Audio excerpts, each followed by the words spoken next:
भद्राय रामचंद्राय वेदसे रघुनाथाय नाथाय सीताय पतये नमः।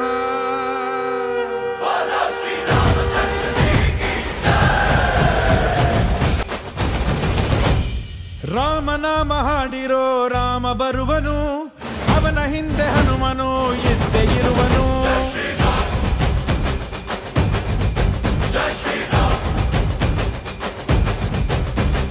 ವಿಶ್ವರೂಪಿ ವಿಶ್ವವ್ಯಾಪಿ ರಾಮಚಂದ್ರನು, ವಿಶ್ವಕ್ಕೆಲ್ಲ ಮಮ ಮಾದರಿ ಶ್ರೀರಾಮನು.